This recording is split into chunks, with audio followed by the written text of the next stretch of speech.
पिछले सेक्शन में हमने कंपाइलर के एब्स्ट्रैक्शंस को हटाकर रो x86-64 Intel syntax assembly instructions को देखा। हमने देखा कि कैसे C++ लूप्स कंडीशन चेक्स और इनलाइन फंक्शंस मैप डाउन होकर MOV, ALEA, CMP, JNE और RET जैसे निमोनिक्स में बदल जाते हैं।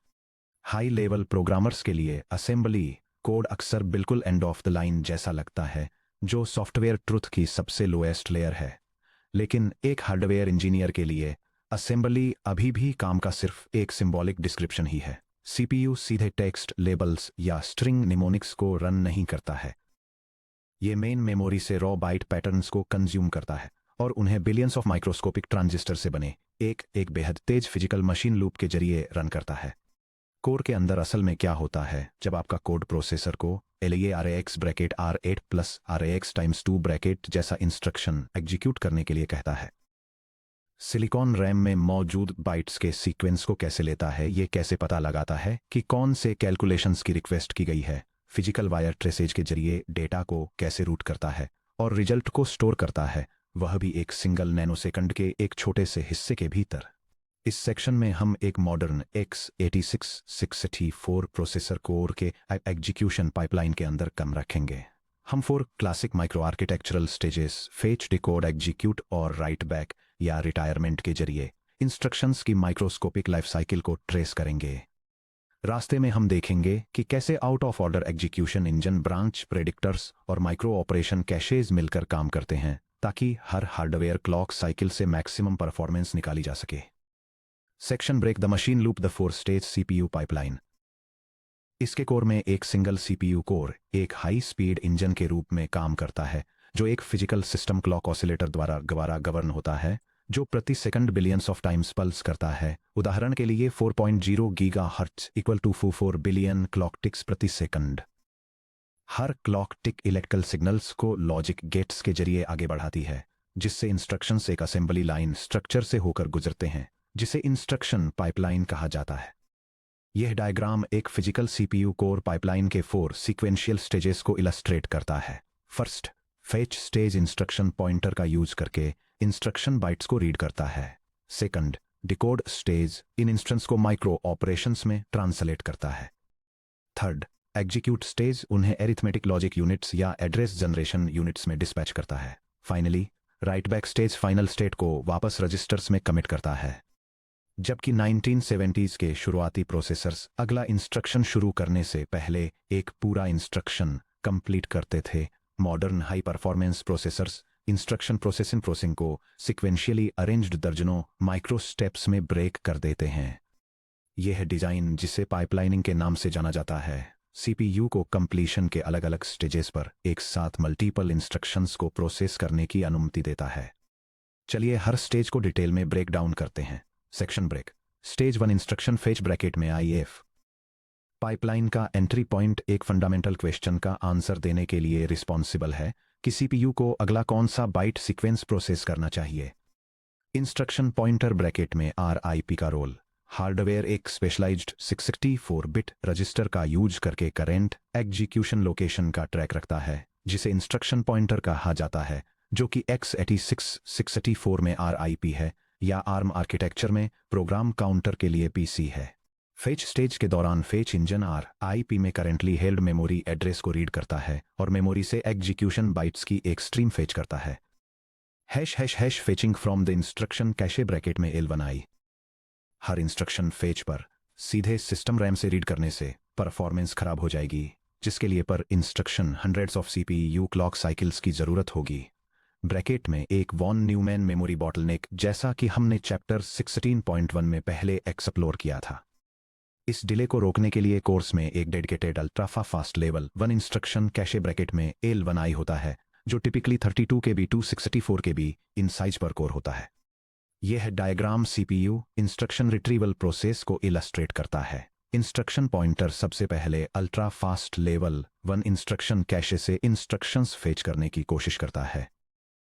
कैशे मिस होने के रेयर केस में system level 2 cache, level 3 cache या मेन सिस्टम मेमोरी से डेटा रिट्रीव करने के लिए फॉल बैक करता है, जिससे 10 से लेकर 200 से ज्यादा क्लॉक साइकिल्स का लेटेंसी पेनल्टी लगता है।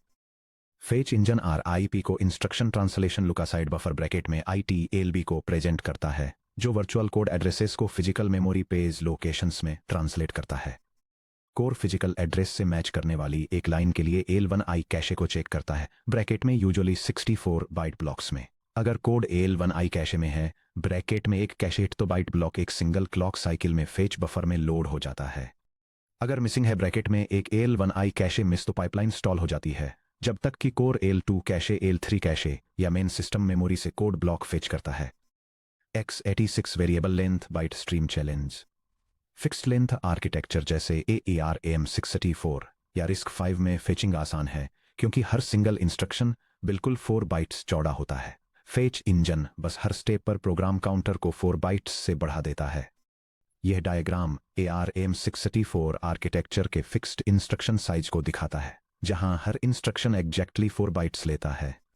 इसके विपरीत x86-64 वेरिएबल लेंथ इंस्ट्रक्शंस वाला एक complex instruction set computer six architecture है। एक x86 इंस्ट्रक्शन 1 बाइट जैसे रेट या नॉप से लेकर 15 बाइट्स तक का हो सकता है, जैसे multiple prefix register specifier index scale और 32 बिट इमीडिएट ऑफसेट वाला एक complex vector operation.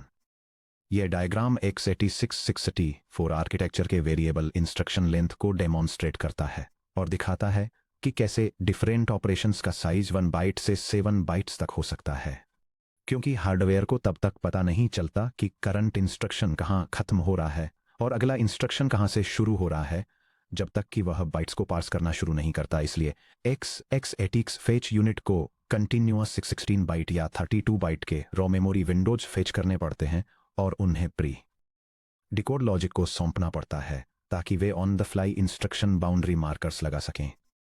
Section break. Stage 2 instruction decode ID। एक बार जब वो इंस्ट्रक्शन बाइट स्कोर में फेच हो जाते हैं, तो वे डिकोड स्टेज में एंटर करते हैं। ये वह जगह है जहां हार्डवेयर सॉफ्टवेयर इंस्ट्रक्शंस को फिजिकल कंट्रोल सिग्नल्स में ट्रांसलेट करता है। सिस्क इंस्ट्रक्शंस को internal RISC micro operations micro ops में ट्रांसलेट करना। Under the hood modern x86 processors जैसे इंटेल कोर या जियोन और AMD जेन आर्किटेक्चर्स पूरी तरह से सिस्क चिप्स नहीं हैं। इंटरनली वे हाई स्पीड रिस्क इंजनों की तरह काम करते हैं, जो सिंपल यूनिफॉर्म माइक्रो कमांड्स को रन करते हैं, जिन्हें माइक्रो ऑपरेशंस कहा जाता है। शॉर्ट में इन्हें माइक्रो ऑप्स या माइक्रो ऑप्स कहते हैं। डिकोड फेज के दौरान हार्डवेयर डिकोडर कॉम्प्लेक्स एटिक्स असेंबली इंस्ट्रक्शंस को एक या एक से ज्यादा सिंपल रिस्क जैसे माइक्रो ऑप्स में तोड़ देता है। मान लीजिए एक सिंगल x86 इंस्ट्रक्शन है जो मेमोरी की एक वैल्यू को एक रजिस्टर में ऐड करता है। यह असेंबली इंस्ट्रक्शन एक एडिशन ऑपरेशन परफॉर्म करता है, जो 164 बिट रजिस्टर की वैल्यू को दूसरे रजिस्टर द्वारा स्पेसिफाई किए गए एड्रेस पर मेमोरी में स्टोर्ड वैल्यू में ऐड करता है। इस सिंगल C++ लेवल की असेंबली लाइन को रन करने के लिए CPU हार्डवेयर डिकोडर इसे 3 अलग अलग इंटरनल माइक्रो ऑपरेशंस में स्प्लिट कर देता है। यह डायग्राम दिखाता है कि कैसे एक प्रोसेसर का हार्डवेयर डिकोडर एक सिंगल कॉम्प्लेक्स इंस्ट्रक्शन को 3 सिंपलर स्टेप्स में ट्रांसलेट करता है। फर्स्ट, यह एक मेमोरी एड्रेस से वैल्यू रिट्रीव करता है। नेक्स्ट, उस वैल्यू पर एक एडिशन ऑपरेशन परफॉर्म करता है। फाइनली, यह रिजल्ट को वापस ओरिजिनल मेमोरी लोकेशन पर सेव करता है। डिकोडर ब्लॉक का आर्किटेक्चर। मॉडर्न x86 कोर्स में एक साथ कई पैरेलल डिकोडर्स होते हैं। उदाहरण के लिए, एक टिपिकल मॉडर्न कोर में यह सब होता है। वन कॉम्प्लेक्स डिकोडर ये उन x86 इंस्ट्रक्शंस को ट्रांसलेट करता है जो कई यानी 2 इंटरनल माइक्रो ऑप्स में एक्सपेंड होते हैं। बहुत कॉम्प्लेक्स इंस्ट्रक्शंस जैसे string operations rape move ASB microcode ROM sequences को ट्रिगर करते हैं, जिससे दर्जनों माइक्रो ऑप्स निकलते हैं। 427 सिंपल डिकोडर्स ये उन x86 इंस्ट्रक्शंस को ट्रांसलेट करते हैं जो एक सिंगल माइक्रो ऑपरेशन पर मैप होते हैं, जैसे कि simple register to register ADAB, XOR या move. Decoded stream buffer DSB या माइक्रो ऑप कैश। क्योंकि variable length x86 byte streams को माइक्रो ऑप्स में ट्रांसलेट करना बहुत ज्यादा पावर कंज्यूमिंग और कॉम्प्लेक्स होता है, इसलिए मॉडर्न CPU में एक डेडिकेटेड डिकोडेड स्ट्रीम बफर या DSB होता है, जिसे आमतौर पर माइक्रो ऑप कैश के रूप में जाना जाता है। यह diagram CPU instruction decoding process को इलस्ट्रेट करता है और दिखाता है कि कैसे रॉ इंस्ट्रक्शंस हार्डवेयर डिकोडर्स के थ्रू फ्लो करते हैं या फिर एग्जीक्यूशन को एक्सीलरेट करने के लिए सीधे डिकोडेड स्ट्रीम बफर कैशे से प्री डिकोडेड माइक्रो ऑपरेशंस को रिट्रीव करके उन्हें पूरी तरह से बाईपास कर देते हैं। जब कोड लूप्स जैसे कि section 17.3 process array inner loop बार बार एग्जीक्यूट होते हैं तो सीपीयू फेच और डिकोड लॉजिक को पूरी तरह से बाईपास कर देता है। यह प्री डिकोडेड माइक्रो ऑप्स को सीधे माइक्रो ऑप कैश से बाहर निकालकर एग्जीक्यूशन इंजन में स्ट्रीम करता है। इससे लेटेंसी कम होती है, पावर बचती है और फ्रंट एंड पाइपलाइन बॉटलनेक से बचाव होता है। माइक्रो फ्यूजन और macro fusion optimisations hardware throughput को बढ़ाने के लिए डिकोड यूनिट रियल टाइम में क्लेवर ऑप्टिमाइजेशन पासेज भी परफॉर्म करती है। माइक्रो फ्यूजन यह एक ही x86 इंस्ट्रक्शन से दो रिलेटेड माइक्रो ऑप्स को कंबाइन करता है, जैसे कि एक अरिथमेटिक कैलकुलेशन के साथ कंबाइन किया गया मेमोरी लोड ऑपरेशन एक सिंगल यूनिफाइड माइक्रो ऑप में जो पाइपलाइन से होकर गुजरता है, जिससे इंटरनल हार्डवेयर क्यू स्पेस बचता है। मैक्रो फ्यूजन ये दो एडजेसेंट अलग अलग x86 इंस्ट्रक्शंस को एक single internal hardware micro op में कंबाइन करता है। मैक्रो फ्यूजन द्वारा ऑप्टिमाइज किया जाने वाला एक कॉमन पेयर एक कंपैरिजन इंस्ट्रक्शन है, जिसके तुरंत बाद एक कंडीशनल जंप आता है। यह assembly code snippet current index value को टारगेट काउंट के साथ कंपेयर करता है और अगर वे मैच नहीं करते हैं तो प्रोग्राम में एक डिफरेंट लोकेशन पर जंप करता है। डिकोडर CMP और JNE को एक single internal test and branch micro op में फ्यूज कर देता है, जिससे एग्जीक्यूशन पाइपलाइन में केवल 1 स्लॉट ही कंज्यूम होता है। Section break stage 3 instruction execution EX और out of order engine.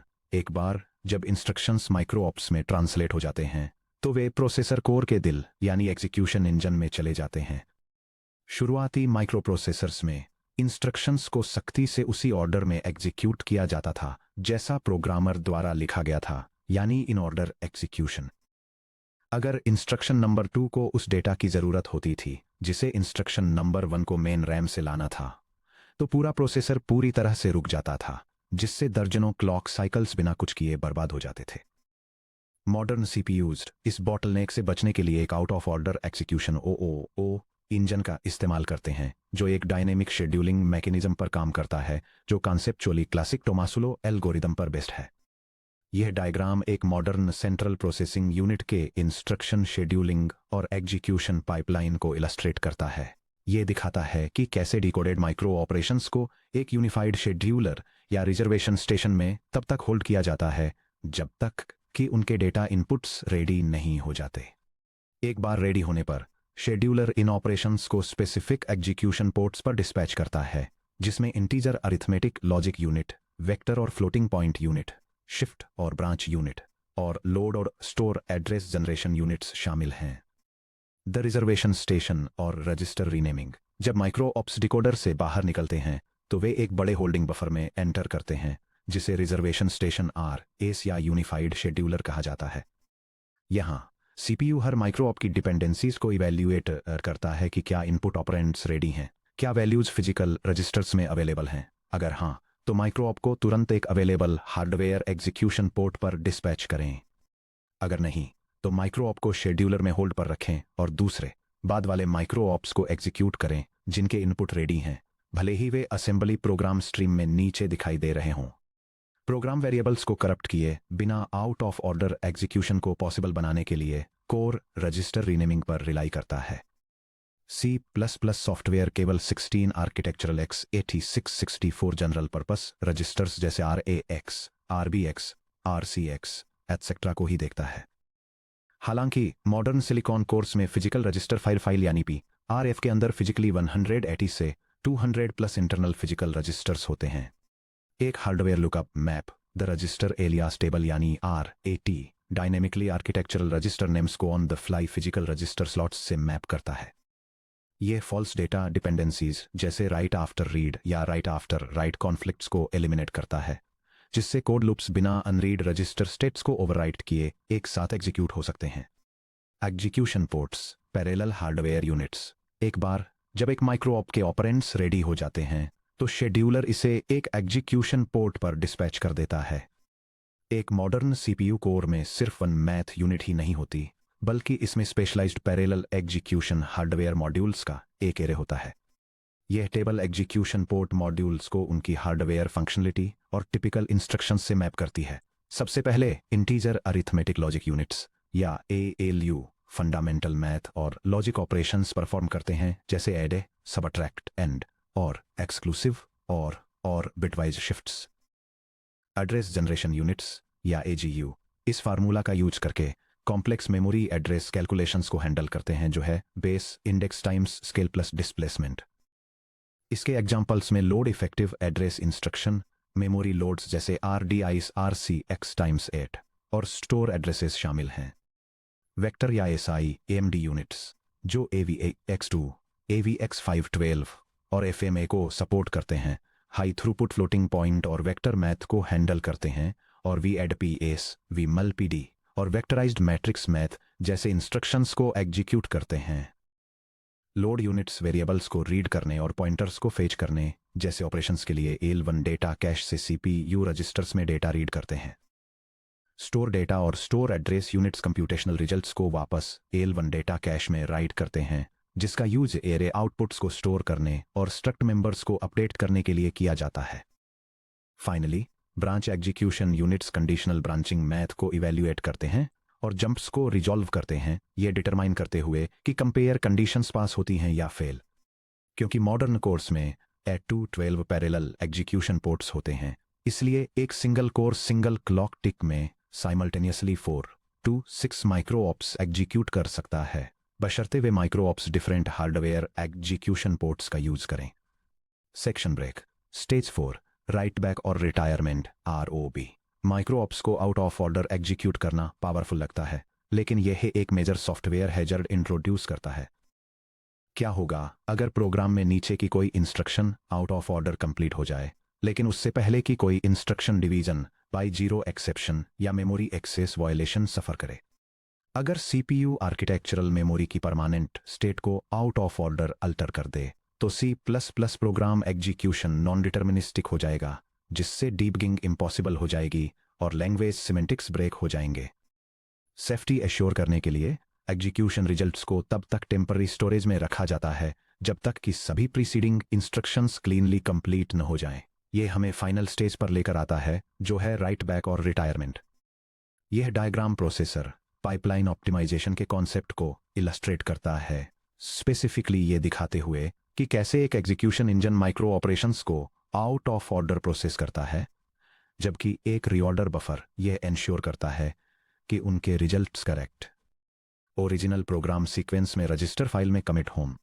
Reorder buffer ROB जब माइक्रो ऑप्स डिकोड होते हैं तो उन्हें स्ट्रिक्ट ओरिजिनल प्रोग्राम ऑर्डर में रीऑर्डर बफर ROB नाम की एक सर्कुलर क्यू में स्लॉट्स एलोकेट किए जाते हैं। Out of order processing.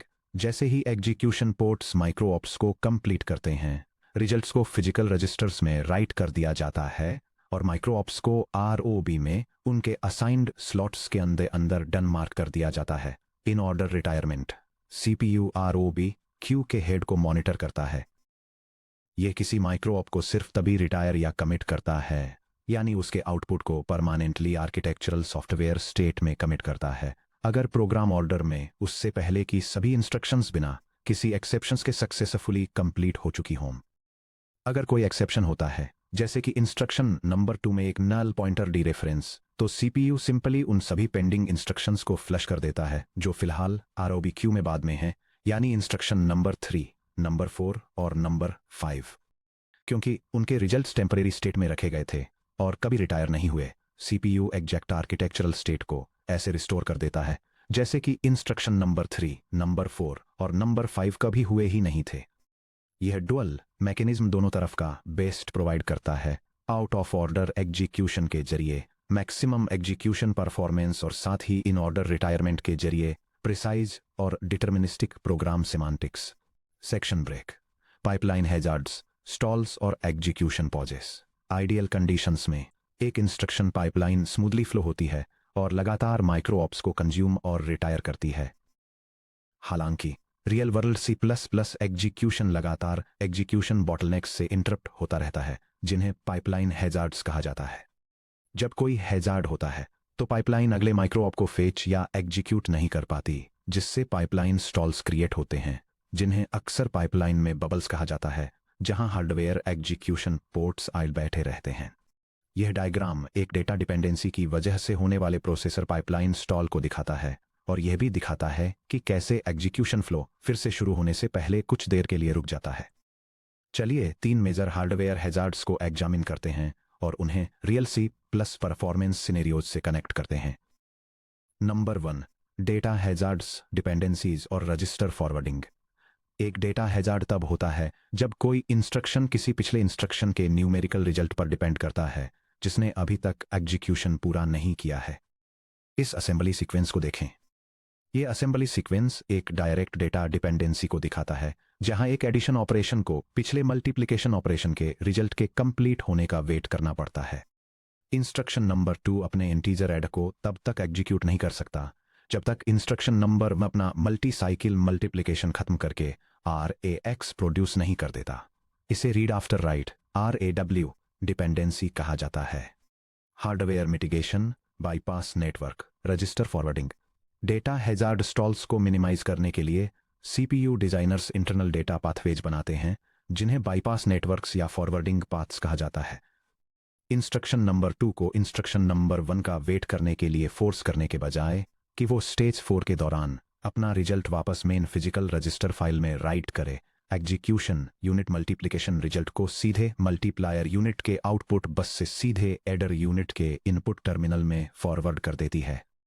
यह डायग्राम दिखाता है कि कैसे data forwarding register right back phase को बायपास करके वन अरिथमेटिक लॉजिक यूनिट के आउटपुट को डायरेक्टली दूसरे में रूट करता है जिससे क्लॉक साइकिल्स बचते हैं। 2 कंट्रोल हैजार्ड्स और ब्रांच मिसप्रेडिक्शंस। एक कंट्रोल हैजार्ड तब होता है जब पाइपलाइन को एक कंडीशनल ब्रांच इंस्ट्रक्शन जैसे JE, JNE, JG वगैरह मिलती है और वो तुरंत ये डिसाइड नहीं कर पाती कि अगला कौन सा कोड पाथ फेच करना है जब तक कि स्टेज 3 में ब्रांच कंडीशन कैलकुलेट नहीं हो जाती। ये कोड 2 वैल्यूज को कंपेयर करता है और अगर फर्स्ट वैल्यू सेकंड वैल्यू से लेस देन और इक्वल टू है तो इंस्ट्रक्शंस के एक सेक्शन को स्किप करने के लिए कंडीशनल जंप परफॉर्म करता है। अगर फेच इंजन हर बार ब्रांच आने पर रुक जाता ताकि एग्जीक्यूट स्टेज कंपैरिजन कैलकुलेट कर सके तो pipeline her 5 to 6 assembly instructions में लगभग एक बार खाली बैठी रहेगी। हार्डवेयर मिटिगेशन, ब्रांच प्रेडिक्टर्स और पाइपलाइन फ्लशेस। पाइपलाइन को फुल रखने के लिए प्रोसेसर्स एडवांस्ड AI जैसे माइक्रो आर्किटेक्चरल यूनिट्स का यूज करते हैं जिन्हें ब्रांच प्रेडिक्टर्स कहा जाता है, जैसा कि हमने पहली बार चैप्टर पॉइंट 3 में डिस्कस किया था।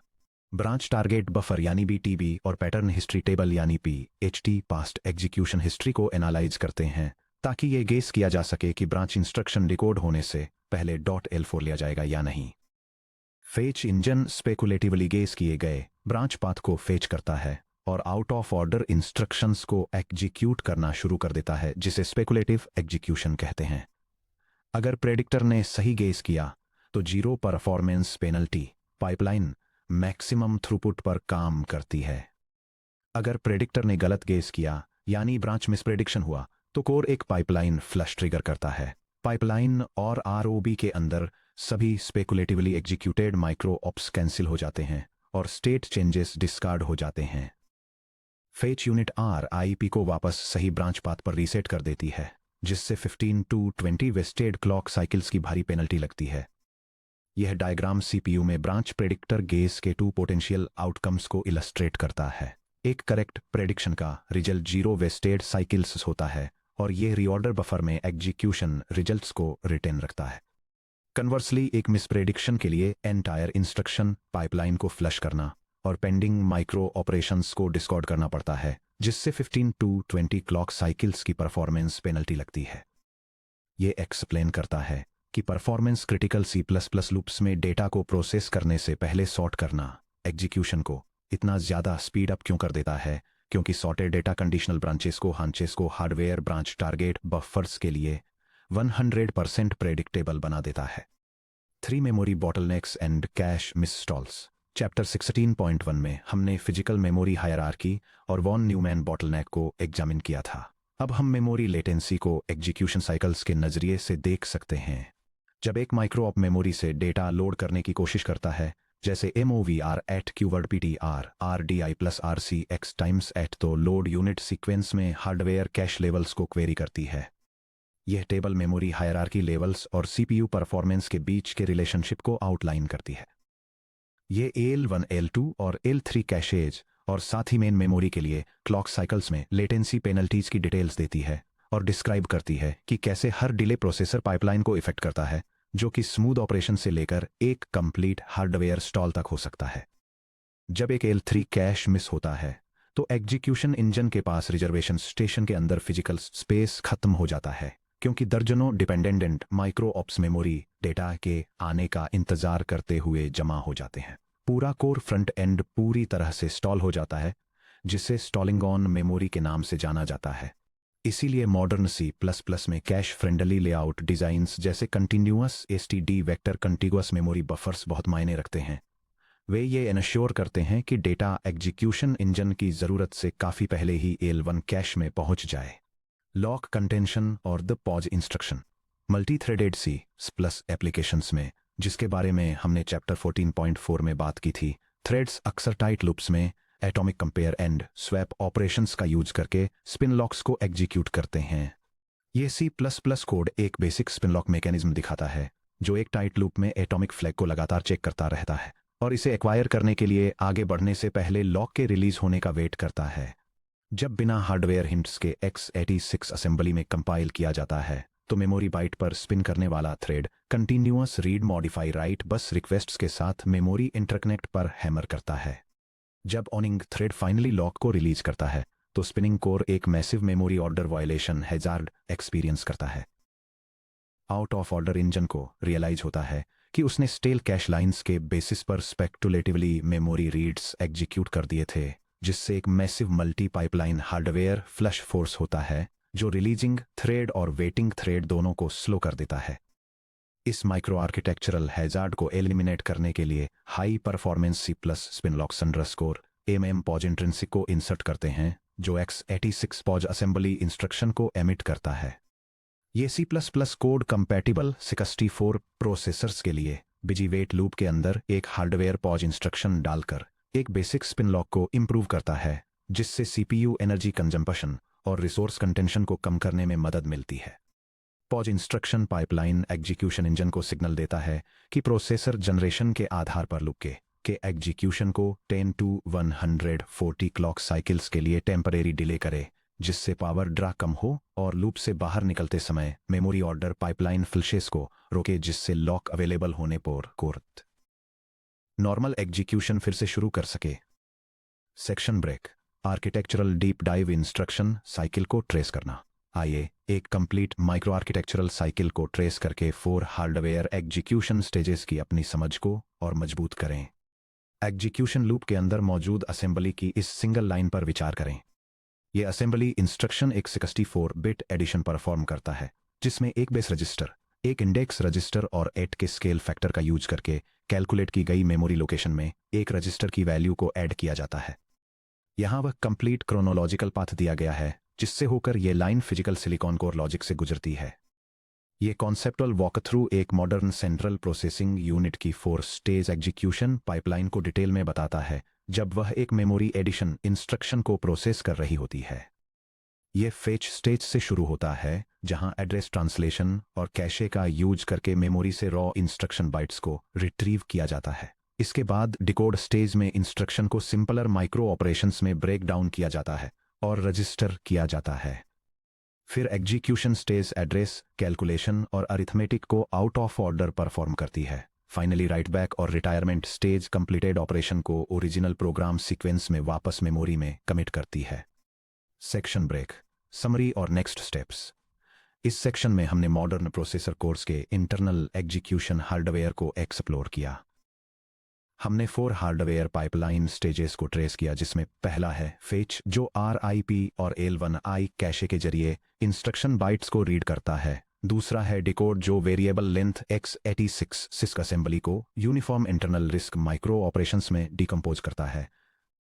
तीसरा है एग्जीक्यूट, जो आउट ऑफ ऑर्डर एग्जीक्यूशन इंजनों के जरिए पैरेलल एग्जीक्यूशन पोर्ट्स पर माइक्रो ऑप्स को डिस्पैच करता है। और चौथा है राइट बैक या रिटायरमेंट, जो रीऑर्डर बफर का यूज करके प्रोग्राम ऑर्डर में स्टेट चेंजेस को कमिट करता है।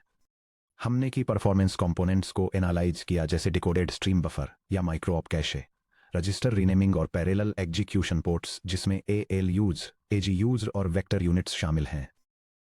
हमने हार्डवेयर हैजार्ड्स को सीधे C++ परफॉर्मेंस आउटकम्स से कनेक्ट किया, जैसे डेटा डिपेंडेंसीज और register forwarding bypass networks, branch mispredictions और पाइपलाइन फ्लशेस, कैशे मिसेस के कारण होने वाले मेमोरी स्टॉल्स और पॉज इंस्ट्रक्शन का यूज करके hardware thread spin lock optimisation.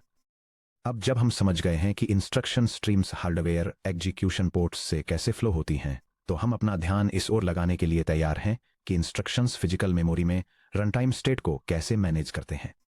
17.5 stack pointer versus frame pointer operations in assembly में हम एक्सप्लोर करेंगे कि प्रोसेसर्स कैसे फंक्शन कॉल्स को मैनेज करते हैं, RASP और RBP रजिस्टर्स का यूज करके स्टैक मेमोरी को ट्रैक करते हैं, फंक्शन कॉल फ्रेम्स बिल्ड करते हैं और रनटाइम एग्जीक्यूशन के दौरान वेरिएबल्स पास करते हैं।